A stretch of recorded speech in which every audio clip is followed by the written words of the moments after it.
Guess what we're going to be doing today? If you guessed Scrawlr Box, then you're correct.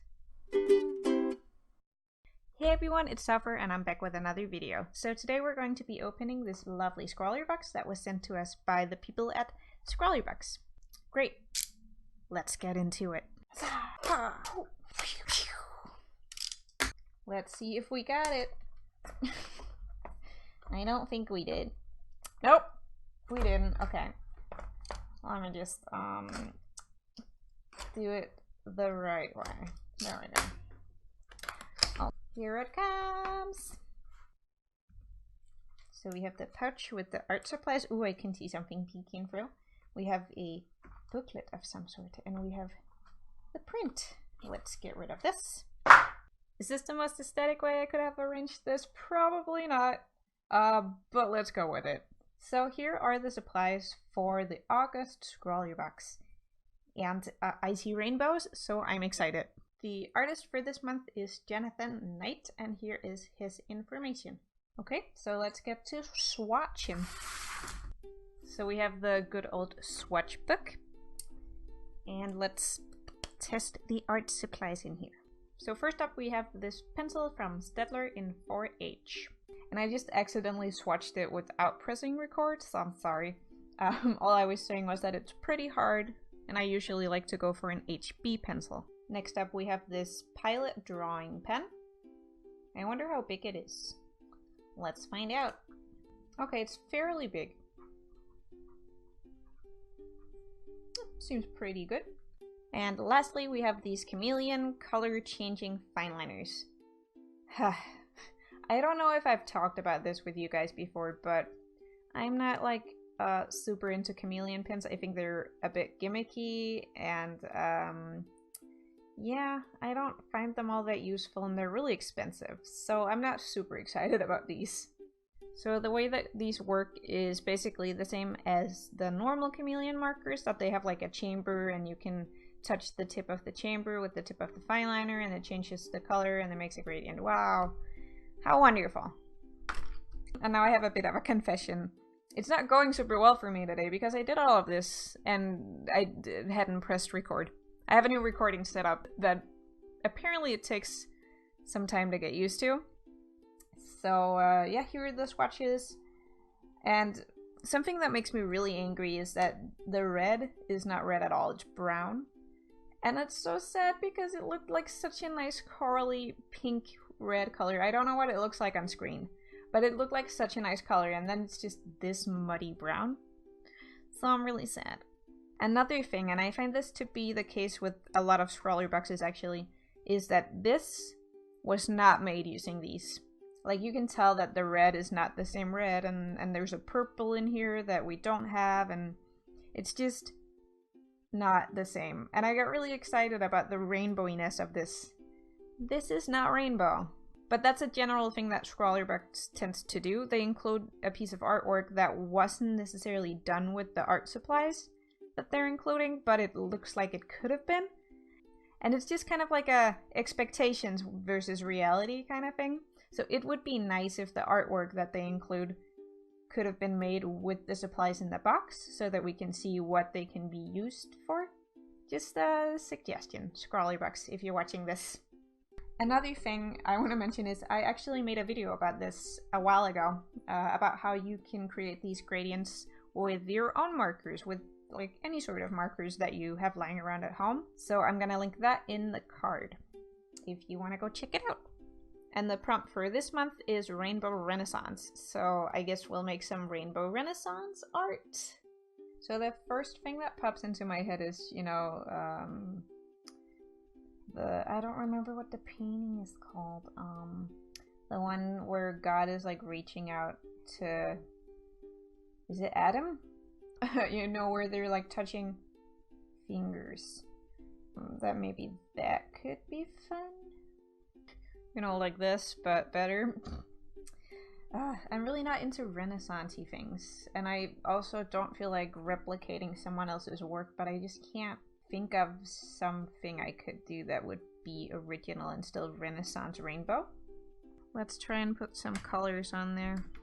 I'm not sure that I like it. It's very hard to draw realistic hands, especially Renaissance hands, or like Renaissance stuff in general actually, because they really like their lumps and over-rendering in the Renaissance period.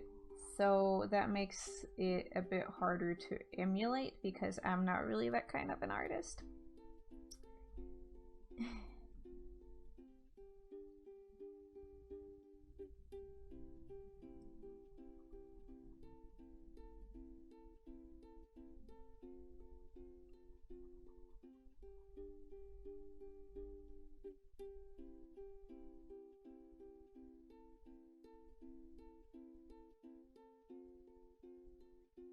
It's funny, I kind of feel like sometimes Renaissance art has more definition than real life.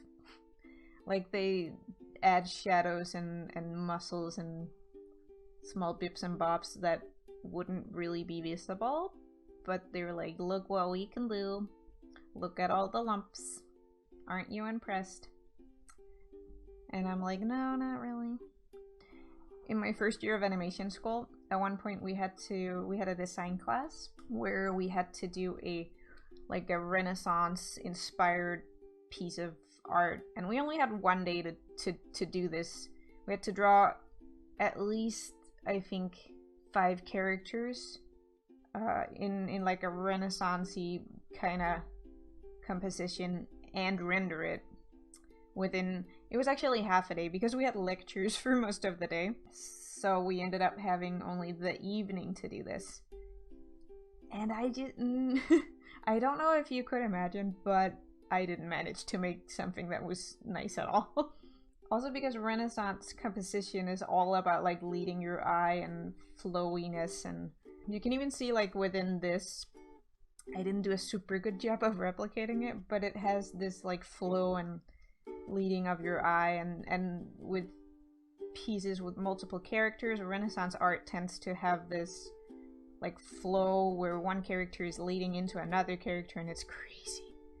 So I've done some rainbow art in the past actually, not quite like this, but I think that the what do you call it, like the technique, the mindset needs to be that you divide the colors into groups. So what I'm doing right now is I am putting cool colors in the shadow areas, and then I will go in with the warm colors, maybe put them in the highlights or like do some other kinds of shadows with those, because if you just put it all together it's gonna end up muddy and we don't want that. Yeah, no, it's not really working. I think maybe we can learn something from this. So it looks like they kind of divided it up into sections instead, and then they use the darker tones as shadows, of course. But so that we have a warm section down here, a cold section here, and then a warm section here. So maybe we should try that instead. Okay, so the creation of Adam thing wasn't really working for me. And the next thing that I thought of was the girl with the pearl earring, which isn't a Renaissance painting technically. It's what is it, like Netherlandish Golden Age painting, but it uses Renaissance techniques in the way that it's painted. And also the definition of Renaissance is basically just a new interest in something old. So I am going to say that it's okay, and I'm gonna be doing a rendition of the girl with the pearl earring. We might say that I will be giving her a Renaissance. Ha ha ha ha. So I definitely want it to be rainbowy. Rainbows! Because I mean rainbows, you know? Also, the prompt is rainbows. I forgot for a second there. But it is. Okay, now that we have that really ugly experimental color thumb, I'm gonna try and see if we can improve it over here. So for the face, I'm thinking reddish tones because skin is usually a warmer color. So let's do that. We can put some pinks in there. Oh, these lips. No, no. Okay, I think this is enough color experimentation for now. Let's try and sketch her out so that we can actually draw her. And this is not it. Nope. Her lips are really hard too, but I guess that's just because I never draw lips. So I'm like, what is going on? I'm trying to draw her in my style, but it's just not looking very good. I feel like this one, oh, you can't see it. This one, the thumbnail looked a lot better than what this is looking like, but ain't that always the case? And here we have her. So let's slap some colors on her, see what happens. She's very off-center, but my excuse is that the original is also off-center. Maybe not this much, but you know, it's fine. It's a stylistic choice that I made.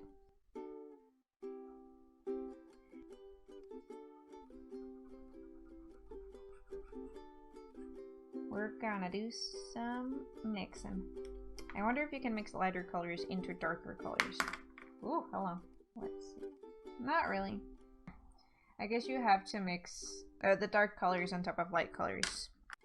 I did decide that I wanted the cross-hatching to go the same way all the way across the piece, but I very quickly strayed away from that, so guess that's not happening now. Let me try and do some mixing now. Huh, weird. In the beginning I could mix it very quickly, but now it doesn't seem to be working like that anymore.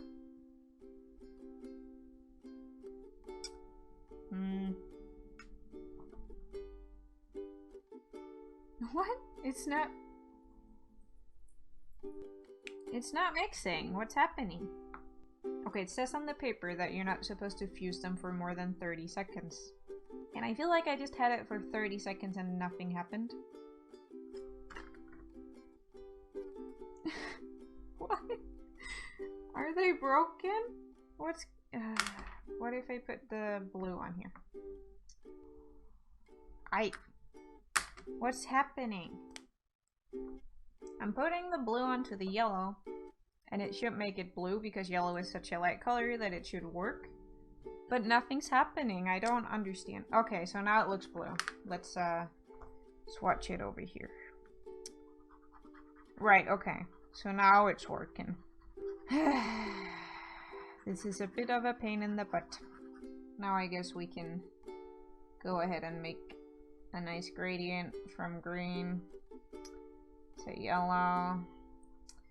Or not, I mean, we can also just make a gradient from green to green. That works too. I guess I'm also just really bad at using these supplies.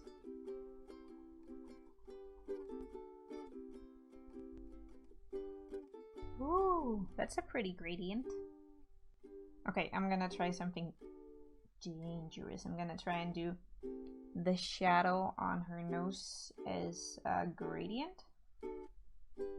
Ooh, I guess so. I think I messed up the shape maybe. Oh well. Okay, so now it's time for the fun part, the earring and the darkness behind her. And I think I am going to make the earring yellow and green like I did in my thumbnail. Yeah, I mean that looks like something, right? It's good enough for me. Ooh, so now let's cover this in a bunch of different colors. Get some purple. I love purple. I always use purple for shading when I do digital art actually, because purple is just such a nice shadow color. Also, we need to do the eyeballs. Eyeballs, eyeballs, eyeballs.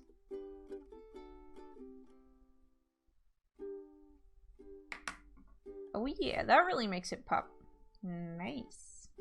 I kind of want to go in with the black and fill the area around her because the original painting has a black background. But I'm a bit afraid to do that, so I think I might try on one of her thumbnails here. So I'm thinking kind of like a scribbly texture. Can you see what I'm doing? Here we go. Like a scribbly texture like this. And then we can make it like darker and more intense close to her face. Ooh, I think this might be fun. Yes, I'm gonna do it. Because then we can like bring out the highlights without having to outline them. See, now I'm happy that they gave me a thick black liner, because otherwise this would take forever.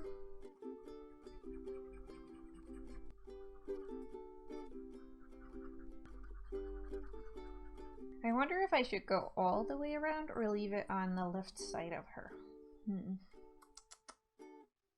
Maybe I should go in this hole actually, because this is supposed to be the background showing through. I think I'm gonna go all the way around. It looks kind of unfinished like this, so I'm just gonna do it. And here we have it. I think it's about done now. Wait, there's some pentacle there. Get rid of it.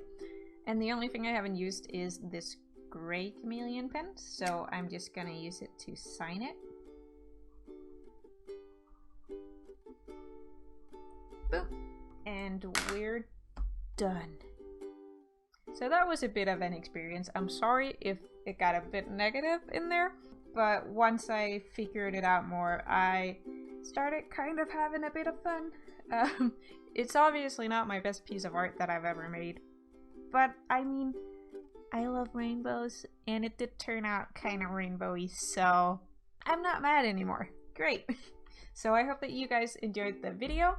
Thank you so much for watching, and I will see you later.